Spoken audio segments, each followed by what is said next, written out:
Welcome to Karma Chronicles. Please like the video and subscribe. Let's begin. I stood in the middle of my parents' sprawling estate, feeling like a fraud. Every room, every corner of this place screamed success, success that wasn't mine. The glass chandeliers, the marble floors, the endless guest list for some charity auction or other, it was all so damn loud. Aunt Judy's voice cut through the noise like a blade. So, Sarah, still doing that graphic design thing? I forced a smile, nodding. Yeah, still at it. Oh, that's nice. I mean, it's a real job, right? She said, her tone sweet but sharp as a tack. Before I could respond, my dad, George, dropped his glass of wine on the table with a thud. How long are you going to waste your time on that, Sarah? He asked, eyes cold. You've got real potential. You could be doing something much more practical. Like Matt, he's a lawyer, not chasing some silly hobby. Matt, sitting across the table, raised an eyebrow. Dad's right, you know. You've got to be realistic about your future. You've always been. Well, the odd one out. My pulse spiked. Of course, Matt, always the golden boy, had to weigh in. He had a wife, kids, a growing law practice. The whole responsibility act. I'm doing just fine, I said, trying to keep my voice steady. But George wasn't done. We've been too generous, Sarah. You need to grow up. You can't live off us forever. You need to start pulling your own weight, or we're done. No more handouts. The room went silent. I stared at my father, a mix of anger and disbelief swirling inside me. But I didn't say a word. What was the point? I just nodded and kept my mouth shut. Well, I'll figure it out, I finally said, my voice calm, even though everything inside me was anything but. Matt shifted uncomfortably, but it was George's words that hung in the air, suffocating. No more financial help. Fine. Let them see what happens when they don't get to use me as their safety net anymore. I walked out of the house without saying another word, the soft murmur of my family's conversations fading behind me. George's voice was still ringing in my head. Grow up, no more handouts. It was all I could hear as I crossed the driveway to my car, my feet dragging with each step. The world outside was cool, quiet, a stark contrast to the chaos inside the house. My Toyota Corolla was parked in the farthest spot, as usual. The damn thing was as old as my college years, but it was mine, and it worked. No flashy BMWs or Range Rovers for me. I threw my bag on the passenger seat, slammed the door, and started the engine. I couldn't shake the feeling of being the family's black sheep. That's how they'd always treated me different. The way they dismissed my career, as if what I was doing didn't count. My father, especially, had always been quick to remind me that I wasn't doing real work. Hell, my whole career in design had been brushed aside. I was supposed to be following a practical path. But that's the thing, while they'd been judging me, they had no idea what I was really doing. As I drove through the quiet streets, I let the weight of my father's ultimatum settle in. No more handouts. The words stuck with me. I wasn't about to beg them for help. Not anymore. It was time they learned the truth. My graphic design business? It was small potatoes. I wasn't living off it, not even close. I'd built something much bigger, something they'd never even thought to ask about. Real estate, tech investments, e-commerce. They didn't know that, while they'd been living their high-flying lives, I'd been quietly building an empire in the background. I thought about the places I'd bought, the contracts I'd signed, the tech startup I'd helped fund. I'd been making smart moves with my money, making sure it worked for me. Property portfolios, a handful of online businesses, these things weren't just helping me stay afloat. They were thriving, growing faster than my family ever could have guessed. It wasn't just the investments, either. I'd been funding them all along, my father's tech company, Matt's law firm, hell, even Alice's charity events. They didn't know it, but I'd been the one keeping their cash flow going for years. When George's tech company struggled, I stepped in. When Matt couldn't pay his bills, I was there, propping up his practice without a word of thanks. But now I had the power. They were about to learn what I had been doing for them and how they'd taken it for granted. I pulled into the parking lot of my apartment building, a modest 3-story complex. The elevator smelled like stale coffee and old carpet, but it was home. I unlocked the door to my apartment, tossed my bag on the couch, and went straight to my computer. I logged into my accounts, my fingers moving quickly over the keys. The numbers on the screen didn't lie. The real estate holdings, several properties across the city, were worth more than the entire estate my parents lived in. The tech investments? They'd quadrupled in the last 2 years. I had quietly become a player in an industry they'd never even understood. My portfolio wasn't just solid, it was growing faster than anyone would have expected. I leaned back in the chair and let out a long breath. My family thought they were cutting me off, but they had no idea what I was about to do. They thought I was still the black sheep, the one who couldn't make it on her own. But now I held all the cards. And I wasn't going to play their game anymore. I could fix their problems, sure, but I wasn't going to do it for them. They would learn. They would finally learn who was really holding the strings. And when they came crawling back to me, they would know exactly who'd been making sure their world didn't crumble. It wasn't about revenge. It was about showing them how it felt to be in the position I'd always been in, underestimated, dismissed, and used. And that would change. Soon enough, they'd see. My phone buzzed on the table next to me as I scrolled through my investment accounts. It was a text from Matt. Hey, don't take it personally. Dad's just trying to motivate you. You know how he is. You're doing great. I rolled my eyes, tossing my phone aside. Motivate me? That was the same line they'd been using for years. I couldn't count how many times Matt had said it, usually right after Dad made some snide remark about how I wasn't living up to my potential. Motivation was a nice word for get your shit together or we're done helping you.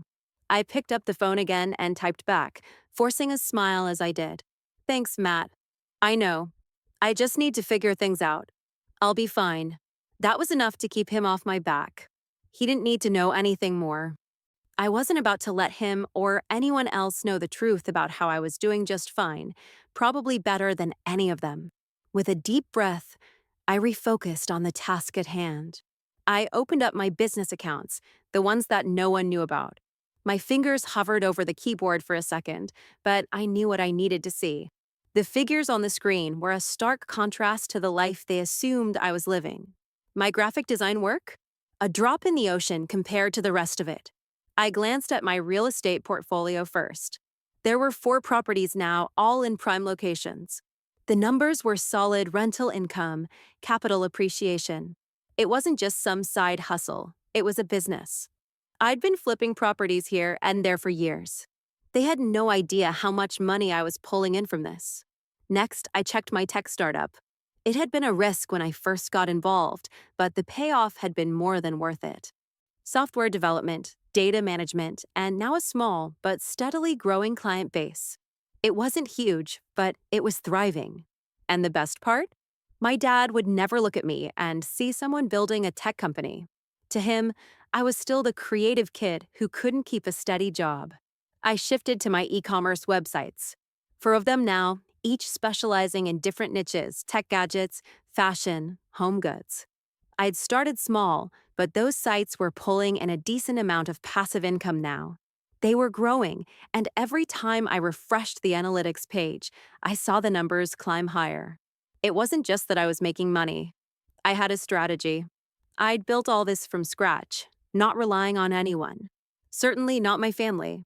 And while they were out living their shiny, successful lives, I'd quietly been keeping the wheels in motion. I had helped them without them ever knowing. George's company was in trouble, sure, but I'd been the one propping it up when they couldn't get their shit together. Matt's law firm? I'd been there with funding every time his practice struggled, even if he'd never thanked me for it. I leaned back in my chair, staring at the balance sheets. This was the moment. The real power I had wasn't in just making money. It was in what I controlled without anyone even realizing it. They didn't know how much I had quietly subsidized their lives. They thought they were the ones with their shit together while I was the black sheep scrambling to keep up. But now they'd see the truth. They'd see that I had been holding up their world without them ever knowing. I didn't want to break them, but they had to understand. The truth had to come out, just enough to make them see what they'd taken for granted. So I made a plan. I wasn't going to strip them dry, not completely. but I could pull the rug out from under them just long enough to let them experience what it felt like to truly struggle, to make them realize that without me, without my money, their worlds would come crashing down. It wouldn't be forever, but it would be enough to show them that I was the one holding the strings. Maybe they'd respect me after that. Maybe they'd finally see me for what I was, not the screw up, not the one who wasn't living up to their standards. Maybe they'd understand that I was stronger than they'd ever given me credit for. I took a deep breath and set my plan into motion. It was time to change the game. The phone rang just after 8 a.m. It was George. I took a moment before answering, letting it ring twice more than I should have. "Hey, Dad," I said, pretending I didn't already know what was coming. "Sarah, this is a goddamn nightmare." His voice was strained, high-pitched, not at all the confident, in-control man I'd grown up with. "The company's accounts are frozen. I can't access any of our funds. What the hell is going on?" I acted confused, just like I was supposed to. "Frozen? What do you mean?" "I mean, I can't get to any of our money. All of our transactions are blocked. Our payroll's overdue. This is catastrophic." I bit the inside of my cheek to stop from smiling. "That sounds like a technical issue. Have you called the bank?" I've done everything. Nothing is working. They keep saying it's something with the accounts, something flagged as suspicious, but I don't know what the hell happened. I'm telling you, Sarah, this is bad." "Well, you know I'm not really the expert with that kind of thing," I said, forcing an air of concern. "I'm sure it'll get sorted out. Have you tried a financial advisor or someone who can help with those kinds of problems?" "I don't have time for that. What the hell am I supposed to do? The board's going to eat me alive. We're going to lose everything." I let the silence stretch for a second, then said, "I don't know what to tell you, Dad, but it doesn't sound like something I can fix. Maybe you should look into legal action or some kind of remedy." There was a pause, and I could almost hear him pacing. "I need you to help me, Sarah. You've always known how to fix things. You have connections. Don't you have someone who can I cut him off before he could finish?" "I don't know, Dad. You told me I needed to figure things out myself. Maybe this is the universe motivating you, like you said." The line went quiet. I could almost hear his jaw grinding. He knew exactly what I was doing. But he didn't have a choice now. "I'll see what I can do," I said softly, before hanging up. As soon as I set my phone down, another one buzzed. It was a message from Matt. "Hey, sis. I'm not sure what's going on, but there are some issues with my law firm's accounts. We can't process any transactions. Clients are pissed. This is affecting everything. Can you help?" I stared at the message for a beat. My brother was usually so calm, so put together, but this sounded desperate. I could practically hear him pacing, too. I texted back, playing the concerned sibling. "That's really strange. I'm not sure what happened, but I'm sure it's a technical thing. Maybe try reaching out to your bank support." "I have. No luck. Can you at least look into it for me?" I paused before responding. "I wish I could, Matt, but you know I'm not really in the position to help with this kind of stuff. I guess it's just a mess for everyone right now. Hopefully, it'll get sorted out." I could feel the weight of his frustration through the screen, but I kept it neutral, kept it calm. "I guess," he wrote back, before sending an emoji of a face bomb. A few minutes later, another message, this time from my mom. "Sarah, I can't buy groceries. My card isn't working. I don't understand what's happening, but we need help." I read the message again, allowing the panic in her words to wash over me. I almost felt bad, but then I remembered all the times she'd brushed off my career, all the ways she'd put me down. She didn't even know the half of it. I texted her back quickly. "What do you mean your card isn't working? Are you sure it's just a technical problem?" "I don't know, honey. I want to buy some things for dinner, and it just declined. I'm at the store now." I let a few minutes go by, letting the tension simmer. Then I replied, "I'm sure it's just a temporary issue. Maybe check with the bank?" I really wish I could do more, but it sounds like everyone's dealing with this today. "You'll get it sorted." Then, the real kicker, George called back. "Sarah, this is what I'm talking about. I need your help. If I don't get access to those accounts, I'm going to lose everything. Your mother can't buy groceries, Matt can't pay his clients, and now this whole mess is getting out of control. You have to do something." I didn't flinch. I just let him talk, letting the chaos of his words sink in. It was almost hard to pretend that I wasn't enjoying this. Just a little bit. I don't know, Dad. I'm just as confused as you are, I said. But it sounds like the issues are affecting everyone. It might just be some kind of glitch or hold they've put on your accounts for some reason. I guess you'll have to wait it out. Wait it out. Wait it out? We don't have time to wait. You're the only one who can fix this. I kept my voice even, trying to sound helpless. You told me I needed to grow up. So maybe this is the wake-up call you need. There was a pause on the other end of the line. I could hear him taking deep breaths, trying to calm down. But I wasn't about to give him an inch. I'll keep trying to reach someone at the bank, I added before hanging up. I set my phone down and leaned back in my chair, taking it all in. They were spiraling. It was exactly what I wanted. Let them sweat it out. Let them realize that without me, their shiny lives would crumble. But soon, very soon, they would come crawling back. And that's when I would have the upper hand. By the time the afternoon rolled around, my phone had blown up with frantic messages. George had called 4 times, Matt sent another 2 texts, and my mom. She was practically begging. I didn't answer any of them. I knew exactly what was happening. They'd all gathered at George's house for an emergency meeting, trying to figure out what had gone wrong. I wasn't rushing to join them. No, I had the luxury of being late. They had no idea that I was the one holding the power now. When I finally walked into the room, I could feel the tension before I even stepped through the door. George was pacing, his hands running through his hair, his face more worn than I'd ever seen it. Matt sat on the edge of a chair, staring down at his phone, his jaw tight. Alice was sitting at the table, looking lost, her hands wringing in her lap. Sarah. You made it, George said, trying to sound casual, but his voice cracked. We've been waiting for you. I gave him a quick nod, taking my seat. What's going on? Matt glared at me, his patience clearly running out. What's going on? What's going on is everything's falling apart. You're the one with the connections, right? You know people in finance, you know how these things work. Why aren't you helping us? I met his gaze, trying to keep my face neutral. I'm not sure what you expect me to do. It sounds like a technical issue. Maybe you should just be patient. Everything's getting messed up for everyone right now. George slammed his palm on the table. It's not a technical issue, Sarah. The company's accounts are frozen. Matt's firm can't process payments. Your mother can't buy groceries. I'm telling you, this is catastrophic.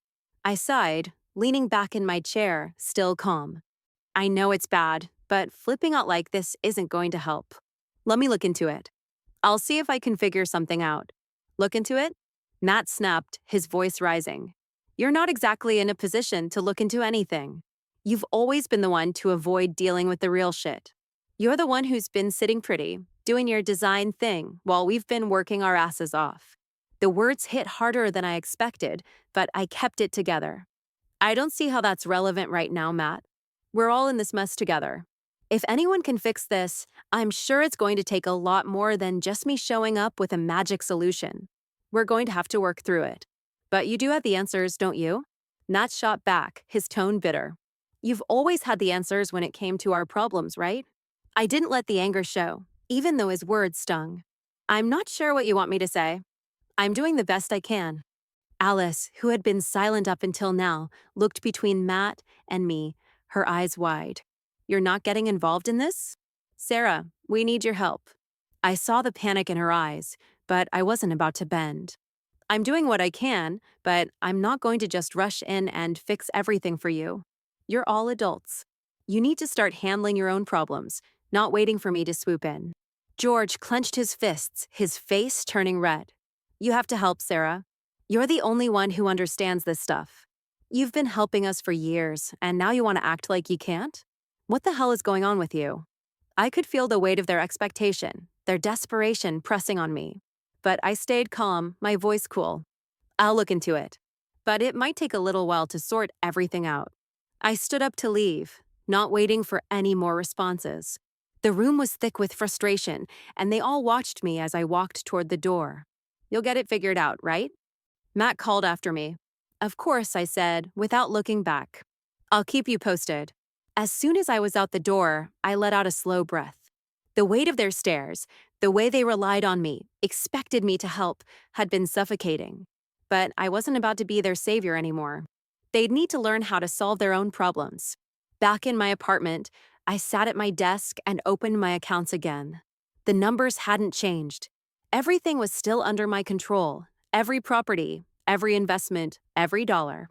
They hadn't realized it yet, but I had them exactly where I wanted them. I logged into the account where I'd shifted the funds around, just enough to make them panic, just enough to let them feel the absence of my support. I checked the balances, watching the numbers sit exactly where I'd left them. It was all still mine. I smirked to myself. They thought they had the upper hand. They thought I was the one struggling, the one without a plan. But soon enough, they'd realize who was really in charge. The game was just getting started. I'd been waiting for this moment, and now it was finally here. The next day, I scheduled a family meeting at my apartment. They were all nervous, unsure of what was coming, and I could see it in the way they texted and called. But they were also desperate, desperate enough to show up. When they arrived, I kept the door open, but I didn't invite them in with the usual pleasantries. No hugs, no small talk. I wasn't playing the part of the good daughter today. George stepped through first, looking harried. Matt followed, his eyes darting around like he was still expecting some miracle. Alice looked pale, clutching her purse like it was a lifeline. "Thanks for coming," I said, standing in the middle of the living room. "Take a seat." They all settled uneasily, George on the couch, Matt leaning against the wall. Alice stood, not sure where to put herself. I didn't give them much time to settle in.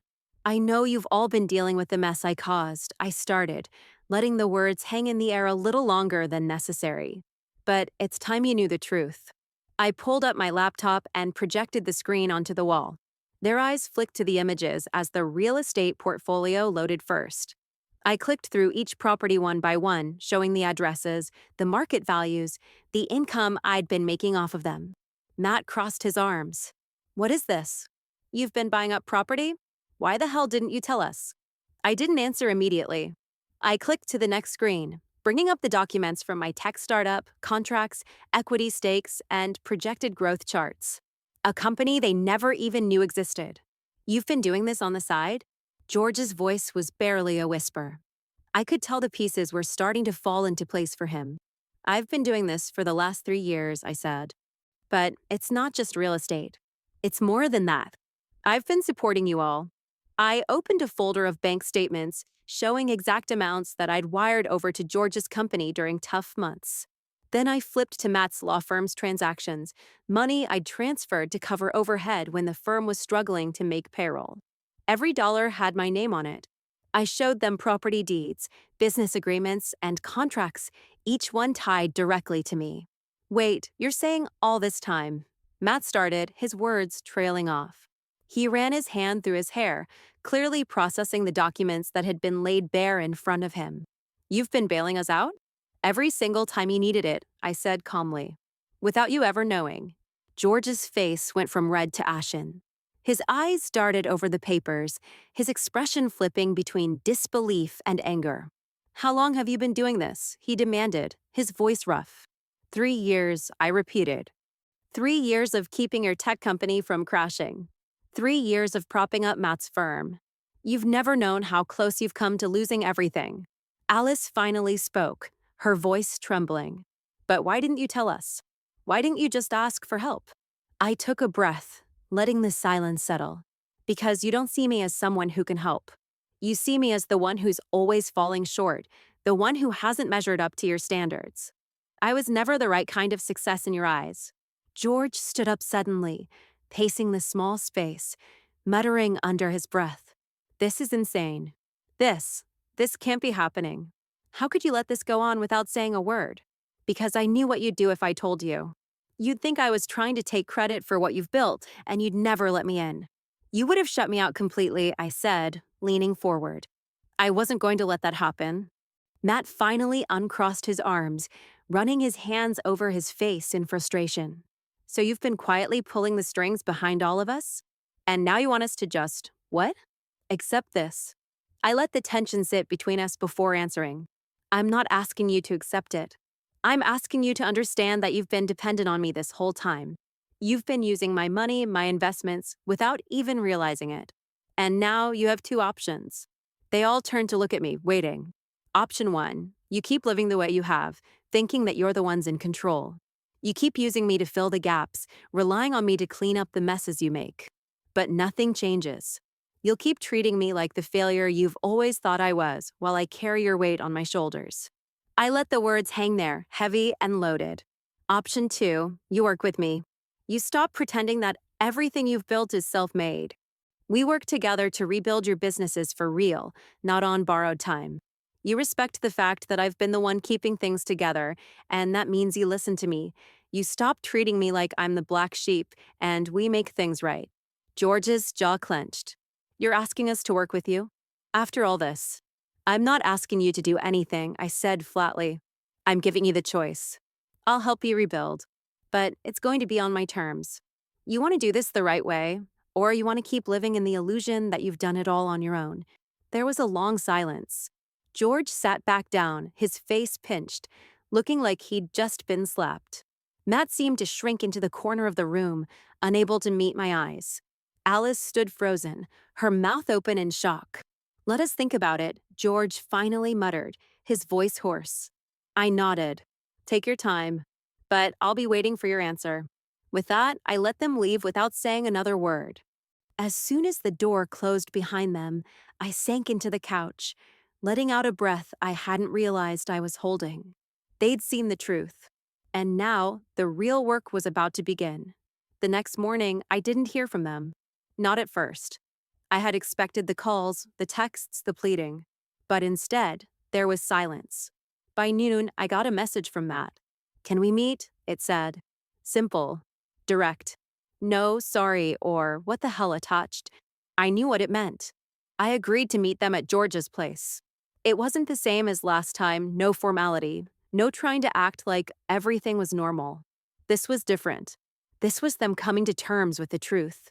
When I walked in, George was sitting on the couch, a bottle of whiskey on the table in front of him. His shoulders were hunched, and his eyes were bloodshot. Matt was standing by the window, arms crossed, clearly trying to hold it together. Alice was sitting next to George, her face pale, lips pressed tight, looking like she wasn't sure whether to speak or just let him drink himself into oblivion. Sarah, George muttered, his voice hoarse. I don't know what to say. I crossed the room slowly, looking at each of them in turn. You don't have to say anything. You've already said it all. He looked up at me, his eyes still wild. I didn't know. I didn't know you were. I didn't know any of this. You've been running everything behind our backs, keeping it all afloat. I've been keeping you afloat, I corrected, because you never bothered to see how close to the edge you were. George ran a hand through his hair, the frustration giving way to something deeper. I never understood. He stopped, shaking his head like he couldn't quite believe what he was saying. You were always the one we didn't take seriously. I thought you were just playing around with your little design stuff. I didn't think it was real. Matt turned to face him, his face flushed with anger. What the hell is this? I don't even know how to what. Now you're saying we should have been paying attention to her this whole time. Don't do that, Matt, I said sharply, my voice cold. You don't get to get defensive now. You didn't see me as anything more than a failure. That's on you. Matt's eyes narrowed, the anger flashing through him. So this is how it is now? You're the one who gets to hold everything over us? You think you can just dictate how this works now because you've been secretly funding us. I didn't flinch. No, but it's time for you to see the truth. You've all been using me, taking from me, without even realizing it. And now that I've pulled back, you can't handle it. You want my help, but you need to understand this doesn't work if I'm the only one carrying the load.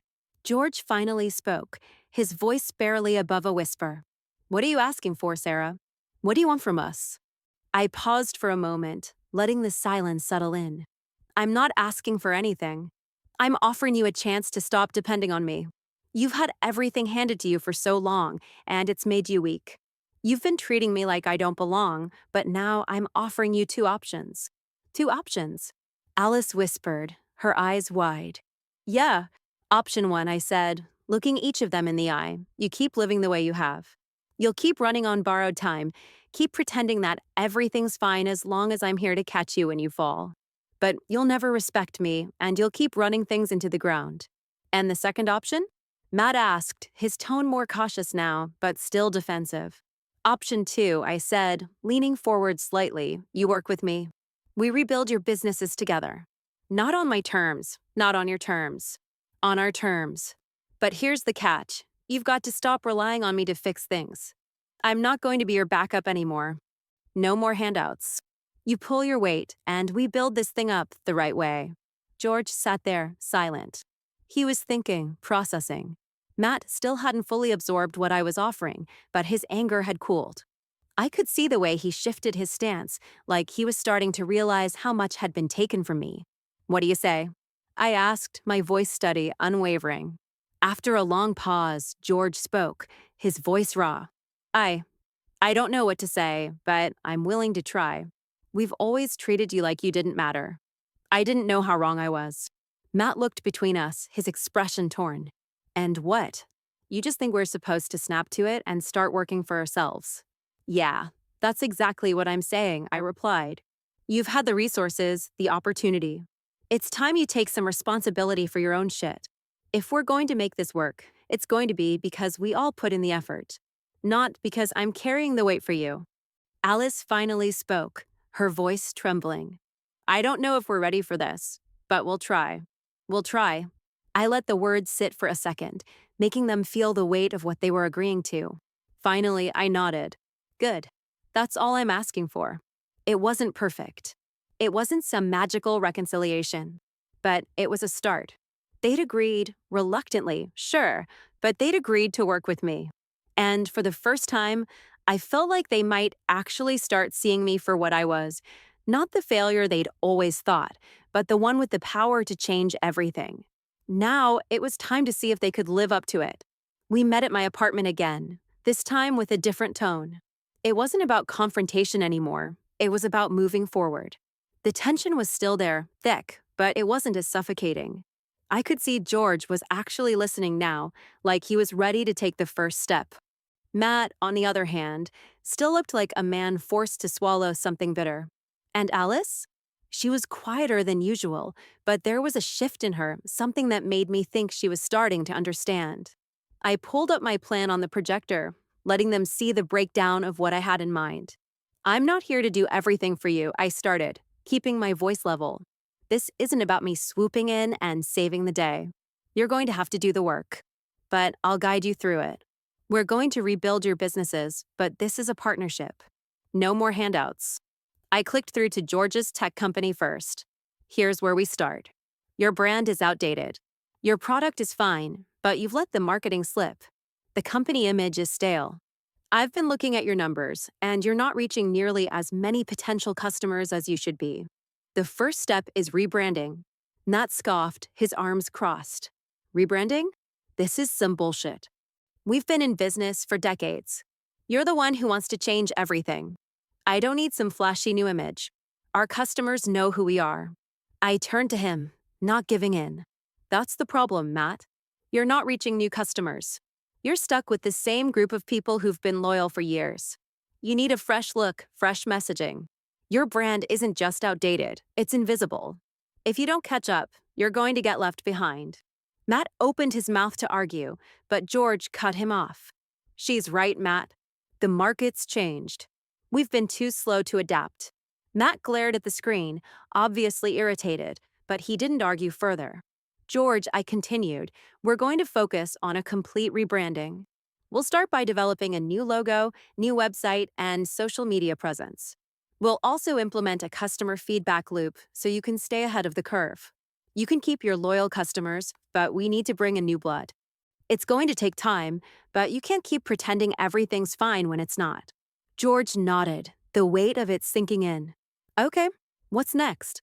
I clicked over to Matt's law firm's financials. You've got cash flow issues, Matt. Big ones. Your billing system is a mess. You're relying too much on high-profile cases, and your overhead is eating you alive. We're going to fix that. Matt sat up straighter, his defensiveness creeping back.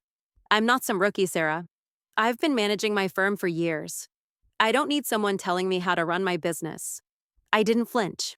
You don't need me to tell you how to do your job, but you do need someone to help you with the business side of things. Your firm is struggling to maintain a steady income. You need to diversify your practice, streamline your operations, and cut some of the fat. We're going to restructure your finances, get a clearer sense of where your money's going, and start building a more sustainable model. Sounds like a whole lot of work, Matt muttered, not entirely convinced. I didn't back down. Yeah, it is. But if you want this firm to survive, it's the work you need to do. I'll help you put together a solid financial plan, get your billing system straight, and teach you how to bring in more steady clients. But you have to be willing to learn. Alice, who had been quiet until now, looked up from the table. And me? What do you want from me, Sarah? I turned to her, meeting her gaze. I need you to understand that this is going to take time. You've been leaning on me for years, but now we're all in this together. I need you to support the changes we're making, even if it's hard. I'm not asking you to agree with everything, but I need you to see why this is necessary. She bit her lip, clearly torn. I've always seen you as different, but I get it now. I see what you've been doing and I understand. I'll support you, Sarah. I'll try. It wasn't the full, unconditional approval I might have hoped for, but it was enough. At least she was on board, and that was a start. I leaned back in my chair, taking a breath. We'll meet weekly.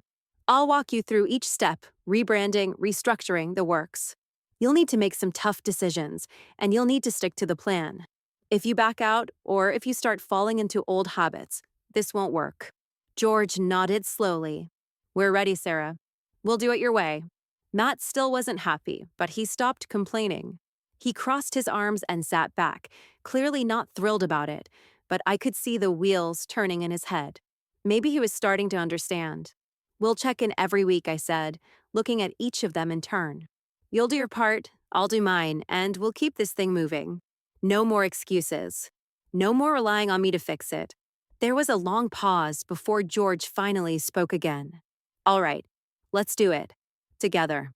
It wasn't perfect, but it was progress. They were finally starting to get it, starting to see me as a partner, not a safety net. We weren't out of the woods yet, but this felt like the first real step forward. And for the first time in a long time, I felt like they might actually start respecting me for what I was capable of. A few months passed. The changes we'd put into motion were starting to show real results. George's tech company was, finally, back on track. The rebrand had worked, the customer base was growing, and they'd even secured a few new partnerships. They weren't out of the woods yet, but the future looked a hell of a lot brighter than it had when I first laid out the plan. Matt's law firm wasn't struggling anymore either. The cash flow was more stable, and they diversified their services, reaching out to new client sectors. They'd fixed the billing issues, streamlined operations. There was still work to be done, but Matt had finally started accepting that maybe, just maybe, his younger sister knew something he didn't. For the first time in years, they were treating me like an equal. George actually asked for my opinion in meetings now, real meetings, where my input mattered. Matt? He'd started consulting me on strategy, even admitting that I had a better grasp on business management than he did. Alice had backed off from her passive-aggressive comments, finally acknowledging the work I'd put in. She didn't exactly gush with praise, but I could see the change in her. I wasn't naive enough to think everything was perfect, though. I'd learned that growth wasn't just about putting in the work, it was about mutual respect. I'd spent so long fighting for recognition that I'd almost forgotten what it felt like to have it given freely. But now that I had it, I wasn't taking it for granted. I could see the way things were shifting between us, but I was cautious. They still had a long way to go before they fully understood the value I brought to the table, not just as the person with the answers, but as someone whose ideas and input were just as important as anyone else's. I stood in my apartment one morning, looking out the window. The city was starting to wake up, and the soft light of the rising sun made the whole place feel peaceful. I felt a little lighter than I had in the past. There was a stillness in me, a quiet confidence that hadn't existed before. I glanced at the calendar on the wall and saw that our next family meeting was scheduled for the end of the week. It was a regular check-in now. No more crisis management, no more scrambling to fix things last minute. We were reviewing progress, looking forward. I smiled to myself. Things were different now. We'd built something better, something real. It wasn't just about fixing their problems anymore. It was about all of us working together, learning, growing. And for the first time in a long time, I felt like my family finally saw me for what I was, not the one who needed saving, but the one who had been holding things together all along. I had power now, not just in what I could do, but in how they treated me. I had earned my place, and I wasn't going anywhere. The world was shifting, and so were we. Together. And that was enough.